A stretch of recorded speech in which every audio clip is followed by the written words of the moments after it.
Okay. तो last time हम लोग फोर ब्रेन के बारे में पढ़ रहे थे। तो फोर ब्रेन में बेसिकली तीन पार्ट्स होते हैं, तीन मेजर पार्ट्स होते हैं, है ना। सबसे पहले होता है सेरिब्रम, उसके बाद होता है ऑल्फैक्टरी लोब, ठीक है, एंड देन उसके बाद क्या होता है, डाइनसेफ्लॉन होता है। तो ये चीज़ हम लोग ने लास्ट टाइम डिटेल में पढ़ लिया था, ठीक है। आज हम लोग सेरिब्रम के बारे में थोड़ी और बात करेंगे। ओके, सो लास्ट टाइम मैंने आप लोगों को बताया था कि cerebrum is the largest part of the brain, brain का सबसे बड़ा हिस्सा है ना। So if you draw the structure of brain,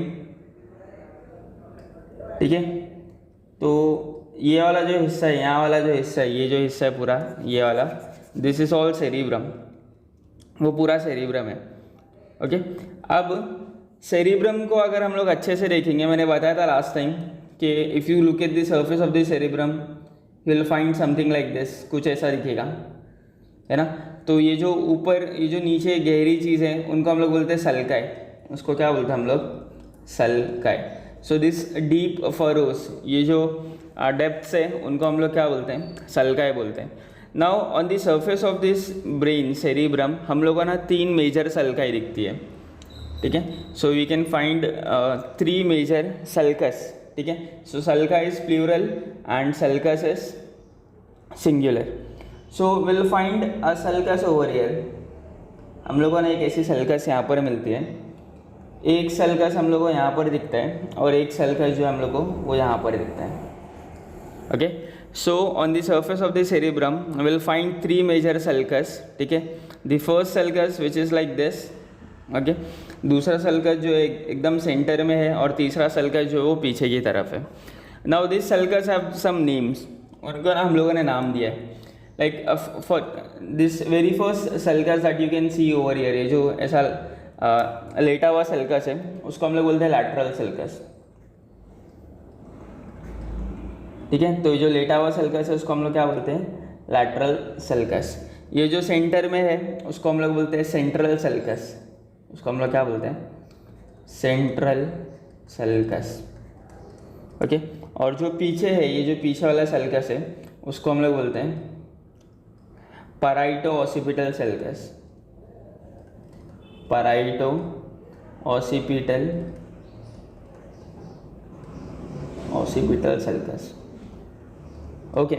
अच्छा, अब ये सल्कस का काम देखो क्या है, ये सल्कस क्या करता है, ब्रेन को ना चार लोब्स में डिवाइड कर देता है। If you remember last time मैंने बताया था ब्रेन के चार लोब्स होते हैं, ब्रेन चार लोब्स में डिवाइडेड होता है ना।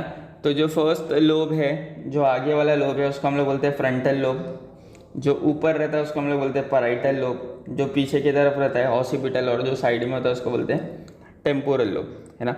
सो अगर मैं ऐसे कुछ बनाऊँ साइड में, सो ये आगे वाला हिस्सा is called as a frontal lobe, ऊपर वाला is called as a parietal, पीछे वाला is called as occipital and side वाला इज कॉल्ड एज टेम्पोरल। तो अगर ये सल्कस देखोगे तुम लोग, तो सल्कस देखो कैसे सारे रीजन्स को डिवाइड करती है। Like for example lateral sulcus frontal lobe और टेम्पोरल लोब को डिवाइड करता है ना। ये जो सेंट्रल सल्कस है that divides frontal lobe and parietal lobe. ये जो पैराइटो ऑसिपिटल लोब है उसका तो नाम भी इसलिए दिया है because it is located between parietal lobe and occipital lobe.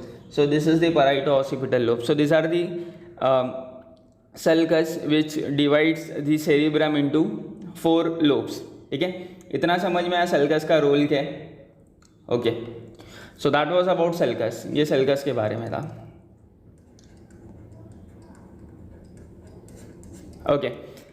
अभी जब मैंने कंट्रोल एंड कोऑर्डिनेशन पढ़ाना चालू किया था तो हम लोग ने ब्रेन के बारे में पढ़ा था, और मैंने बताया था कि हमारा जो ब्रेन होता है उसका कलर वाइटिश होता है। उसका कलर कैसा होता है, वाइटिश होता है। So the colour of your brain is whitish, ठीक है, it is whitish, it is not actually pure white. Whitish होता है मतलब उसको हम लोग मोर स्पेसिफिकली ग्रे बोल सकते हैं। अपना जो ब्रेन रहता है that is grey in colour, ठीक है। But the same is not the case with the spinal cord. If you see the spinal cord it is not grey, it is actually pure white. So this is the spinal cord is white and the brain is grey in colour. ना why does this happens, ऐसा होता क्यों है, तो वो जानने के लिए हम लोग को सेल्यूलर लेवल पे आना पड़ेगा।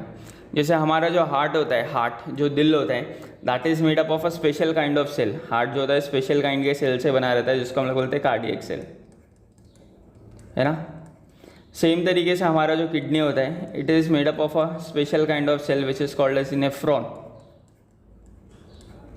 इसी तरीके से हमारा जो ब्रेन होता है, it is also made up of a special kind of cell. Brain भी एक स्पेशल काइंड के सेल से बना होता है, जिसको हम लोग बोलते हैं न्यूरॉन। जिसको हम लोग क्या बोलते हैं? न्यूरॉन। सो न्यूरॉन का अगर मैं एक सिंपल स्ट्रक्चर बनाऊँ, बहुत ज़्यादा कॉम्प्लेक्स नहीं, एकदम सिंपल अगर मैं स्ट्रक्चर बनाऊँ, तो neuron look something like this. Neuron कुछ ऐसा दिखता है, ठीक है।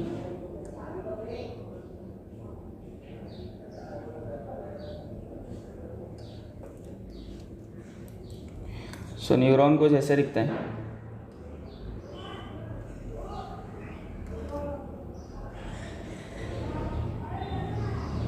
ठीक है। तो this is a structure of neuron, ठीक है। ये न्यूरॉन का स्ट्रक्चर है। अब ये जो हिस्सा होता है ना ऊपर वाला, उसको हम लोग बोलते हैं हेड। उसको हम लोग या तो हेड बोलते हैं या तो साइटन बोलते हैं। और ये वाला जो हिस्सा है, इसको बोलते हैं टेल, ठीक है। तो ऊपर वाला जो हिस्सा उसको हम लोग हेड बोलते हैं और नीचे वाला जो हिस्सा है उसको टेल बोलते हैं। ना if you see the upper region, it is grey in colour. ये जो ऊपर का रीजन होता है वो ना थोड़ा डार्क होता है, dark in the sense grey होता है। ना what is the reason it to be grey? वो ग्रे क्यों होता है? हेड जो होता है वो ग्रे क्यों होता है? बिकॉज यहाँ पर जो हेड है ना, उसके अंदर ना यहाँ पर ये साइटोप्लाज्म है। यहाँ पर साइटोप्लाज्म है, जैसे सेल के अंदर साइटोप्लाज्म होता है ना, जैसे सेल के अंदर न्यूक्लियस और आसपास साइटोप्लाज्म होता है। सेम तरीके से जो न्यूरॉन होता है, न्यूरॉन के भी हेड के अंदर साइटोप्लाज्म होता है। और साइटोप्लाज्म के अंदर ना बहुत सारे पार्टिकल्स होते हैं, बहुत सारी अलग अलग चीज़ होती है, जिसकी वजह से उसका कलर डार्क हो जाता है and it appears to be grey. समझ में आया हेड ग्रे क्यों दिखता है? हाँ, because it contains the particles. Now if you talk about tail, tail जो होता है ना, it is covered by a substance, it is covered by a shiny substance which makes it appear white.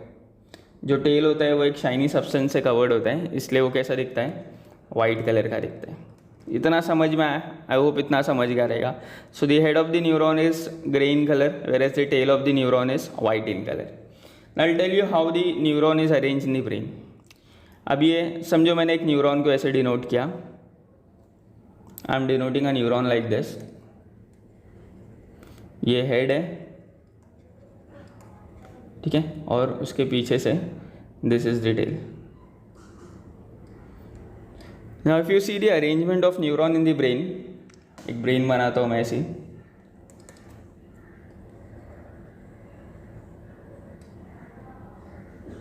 और ये नीचे स्पाइनल कॉर्ड बना दिया मैंने। So if you see the arrangement of neuron in the brain, it is something like this. All the head parts are towards outside. जितना भी head वाला हिस्सा होता है वो किधर होता है? बाहर की तरफ होता है, ठीक है। So all the head part is outside and all the tail part is inside. और जो टेल का हिस्सा वो किधर होता है? वो अंदर होता है, ठीक है। सो बिकॉज बाहर की तरफ हेड का पार्ट है, इसलिए ब्रेन जो है बाहर से कैसा दिखता है? It appears to be grey. Brain बाहर से ग्रे दिखता है। इतना समझ में आया? And if you see about the spinal cord, अगर स्पाइनल कॉर्ड की हम लोग बात करें, अगर मैं स्पाइनल कॉर्ड को इधर जूम करके बनाऊँ,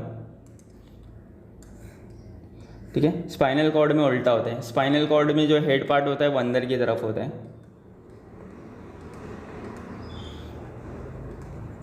स्पाइनल कॉर्ड में हेड का पार्ट जो होता है वो अंदर की तरफ होता है, और जो टेल का जो पार्ट होता है, जो सफ़ेद हिस्सा होता है, वो बाहर की तरफ होता है। Are you getting? तो because of this what happens, spinal cord बाहर से वाइट दिखता है एंड जो ब्रेन होता है बाहर से वो ग्रे दिखता है। ओके, सो आई होप इतना समझ में आया रहेगा।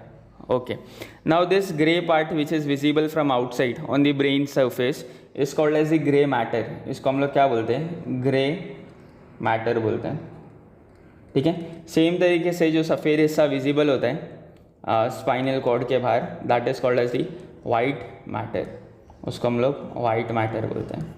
ओके, तो इसका मतलब क्या हुआ? ब्रेन जो है बाहर से, if you draw brain like this, so the outer part of the brain will be gray in color. Outer part will be what? Gray in color. So this region will be gray in color, okay, and the inner part will be white in color. So this is the gray matter, this is the gray matter, and the internal part is called as the white matter. अगर हम लोग spinal cord को देखेंगे, spinal cord को देखेंगे तो spinal cord बाहर से it will appear white and अंदर से इट विल अपियर ग्रे, है ना। ऐसा बोल सकते हैं हम लोग कि बाहर वाइट मैटर होता है और अंदर जो होता है वो ग्रे मैटर होता है। So we have white matter outside and the grey matter inside. Okay, so that was about white matter and gray matter. Thank you.